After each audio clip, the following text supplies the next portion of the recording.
Pemirsa, komunikasi antara partai politik untuk menghadapi Pilpres kian intens dibangun. Walaupun hingga kini baru PDI Perjuangan dan Partai Nasdem yang telah resmi mengumumkan koalisi mereka. Namun PDI Perjuangan serta Partai Golkar juga terus menjalin komunikasi dengan berbagai partai politik lainnya. Akankah tarik ulur peta koalisi ini nantinya hanya akan bermuara pada dua kandidat pasangan Capres-Cawapres? Kita akan segera membahasnya bersama kami. Saat ini telah hadir di studio Wakil Sekjen PDI Perjuangan Eriko Sotarduga dan anggota Dewan Pertimbangan Partai Golkar Ibrahim Ambong. Bapak-bapak, terima kasih bergabung bersama kami. Pak Ibrahim, terima kasih. Bang Eriko. Terima kasih Mas, selamat sore. Ini ada dua warna merah dan kuning kali ini. Apakah sudah ada bincang-bincang terkait nanti merah kuning jadi apa ini? Kalau Bang Eriko, PDIP update-nya seperti apa? Ya, memang sampai saat ini tentunya kita menjalin komunikasi yang lebih intensif lagi. Memang sampai saat ini kita yang sudah pasti bekerja sama dengan Nasdem. Tetapi intensitas dari pembicaraan ini sendiri dengan sahabat-sahabat kami dengan partai lain tentunya semakin jauh, semakin dalam, semakin juga serius karena memang saat ini kan rekapitulasi akan segera berakhir sehingga sudah bisa memasuki babak baru di dalam pembicaraan. Apakah pembicaraan semakin mengerucut dengan akhirnya mengerucut kepada pilihan yang terbatas atau masih ada beberapa alternatif? Tentunya, Mas, kita tidak boleh membatasi kalau disebut namanya kerjasama. Siapapun pihak yang ingin bekerja sama dengan PDI Perjuangan tentunya berdasarkan kesepakatan-kesepakatan dengan juga aturan-aturan yang kita sepakati bersama yang mengedepankan rakyat, ya tentunya kita bisa bersama-sama untuk membangun kerjasama itu, terutama untuk 5 tahun ke depan. Termasuk dengan P3, kehadiran Pak Hamzahas kemarin secara detail kira-kira membahas apa? Ya memang sebenarnya dengan Pak Hamzahas ini sudah cukup lama. Sebelumnya juga pernah jadi Wapres ketika Bu Mega Presiden. Jadi Wapres dan kebetulan memang beliau ingin berbincang-bincang dengan Ibu memang beberapa waktu lalu, tapi memang Pak Hamzah baru kemarin kesempatan waktunya sehingga kesempatan waktunya atau kebetulan setelah Gerindra lepas dukungan dari P3? Memang ya seperti Pak Hamzah dengan Ibu ini kan dulu sebagai Presiden dan Wapres, begitu juga persahabatan itu sudah demikian lama, jadi sudah seperti satu keluarga dan memang betul-betul memang pembicaraan ini pembicaraan yang hangat sebagai sahabat dan sebagai keluarga. Jadi Pak Hamzahas ke Bu Mega, kemudian Pak Prabowo mungkin agak ngambek nih, terus lalu ketemu dengan Pak Ical nih. Pak Ibrahim, bagaimana nih hasil pembicaraan antara ARB dengan Pak Prabowo? Sejauh ini saya kurang tahu ya apa yang sudah terjadi antara kedua calon presiden ini, karena memang itu urusan dari DPP ya eksekutif. Kalau saya kan di Dewan Pertimbangan, tapi ya dalam pemikiran kami di Dewan Pertimbangan itu selalu membuka diri, karena kita tahu bahwa kondisi partai kami juga tidak mencapai 20% untuk memajukan sendiri calonnya. Lagi pula kita melihat bahwa di antara tiga ini capres kami berada pada posisi ketiga, sehingga memang ya kita menunggu saja, karena dalam waktu dekat juga ini kita akan mengadakan atau Partai Golkar akan mengadakan semacam rapim. Rapim ini nanti akan menghasilkan keputusan penting tetap mengajukan ARB sebagai capres kah atau ada alternatif lain kira-kira Pak Ibrahim? Sejauh ini memang kami dari Dewan Pertimbangan meminta agar ada evaluasi terhadap hasil pileg. Itu satu. Yang kedua juga menyiapkan calon wakil presiden. Karena ada 3 orang pada waktu itu yang Dewan Pertimbangan putuskan untuk mengajukan calon wakil presiden, berjaga-jaga. Nama-nama seperti Pak JK, Pak Akbar Tanjung itu ya maksudnya Pak ya? Dengan itu ada 3 termasuk Pak Luhut juga. Nah itulah yang kami siapkan juga untuk menjaga kalau terbuka peluang, karena hal semacam ini juga pernah dilakukan partai kami. Tapi secara pribadi apakah Pak Ibrahim Anda melihat Pak Ical itu legowo nggak kalau misalnya dibatalkan pencapresannya dan dimajukan sebagai cawapres misalnya gitu?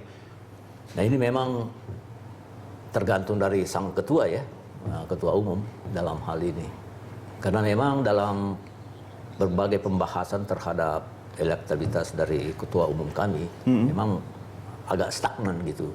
Sehingga memang ya itulah maka keluar tadi beberapa opsi untuk menjaga agar kami tetap bisa memberikan sesuatu bagi bangsa dan negara ini. Atau jadi kingmaker saja?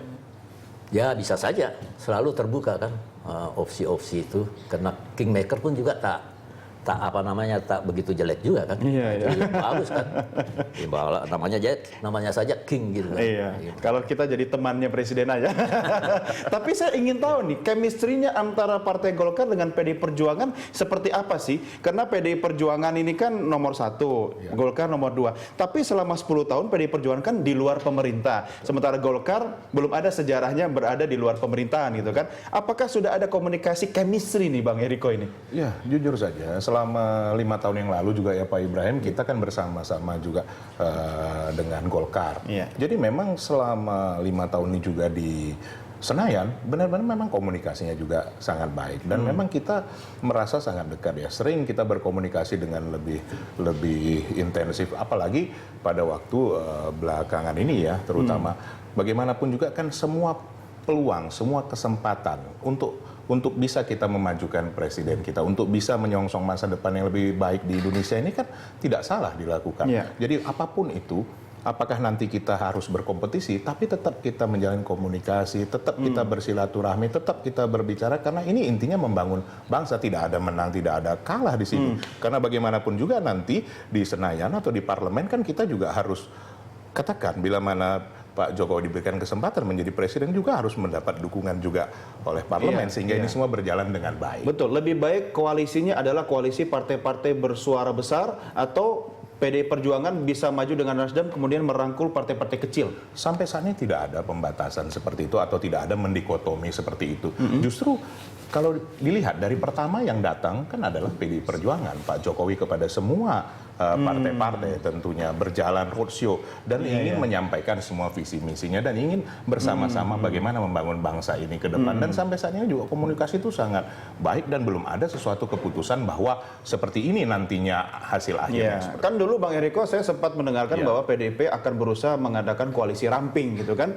Tapi kan ternyata koalisi besar seperti badan saya sama Bang Eriko ini bisa saja terjadi nanti ya. Makanya Mas, saya juga heran karena setahu saya badan kita sama-sama besar dan agak gemuk. Jadi kalau dikatakan disebut namanya koalisi ramping, kalau kita menyebutnya kerjasama ini tidaklah kita membatasi. Ini tafsir ini ya. Ini kan hanya tafsir saja. Bagaimana Golkar menafsirkan soal itu kira-kira Pak Ibrahim? Apakah bisa menjadi bagian dari sebuah koalisi dengan PDI Perjuangan nanti? Ya sejauh ini memang ya, seperti dikatakan tadi Bung Eriko ini bahwa antara Golkar dengan PDIP itu sudah terjalin kerjasama pada tahun 1999 mulai di segi itu dan pada waktu juga membangun koalisi kebangsaan itu tercipta karena tokoh-tokohnya nampaknya ada chemistry yang cukup bagus sehingga terjalinlah itu ada juga termasuk juga P3 kalau tidak salah waktu itu ya.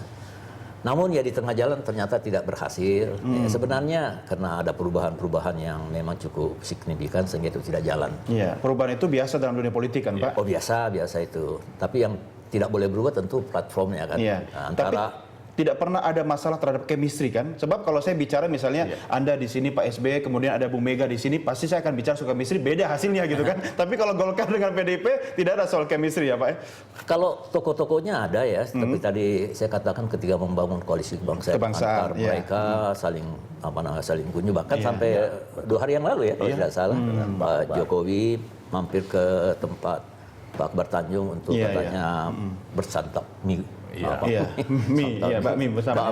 Artinya ada modal lah. Betul, Mas. Karena jujur saja bahwa seperti Golkar, P3 maupun PDI Perjuangan kan partai-partai yang sudah eksis. Ya. Artinya memang komunikasi selama ini sangat baik. Saya saja secara pribadi sering dihubungin oleh Pak Akbar Tanjung, oleh Pak Muslim Dahlan sebagai wakil sekjen. Jadi komunikasi itu sangat intens dan tidak ada namanya barrier atau batas-batas itu tidak ada. Sehingga inilah yang seharusnya kita lakukan ke depan ini. Bahwa apapun juga keputusan akhirnya apakah nanti akan bersaing, bahwa ini kita bersaing memberikan yang terbaik untuk bangsa ini. Saya tahu Bang Eriko, Pak Ibrahim, partai-partai sekarang sedang sibuk mengutak-ngatik koalisi seperti apa. Tapi kita juga melakukan itu loh. Paling enak partai Berita Satu TV akan ngutak-ngatik. Nanti segmen berikutnya kita lihat seperti apa hasilnya. Baik, pemirsa kami segera kembali sesaat lagi. Tetap bersama kami.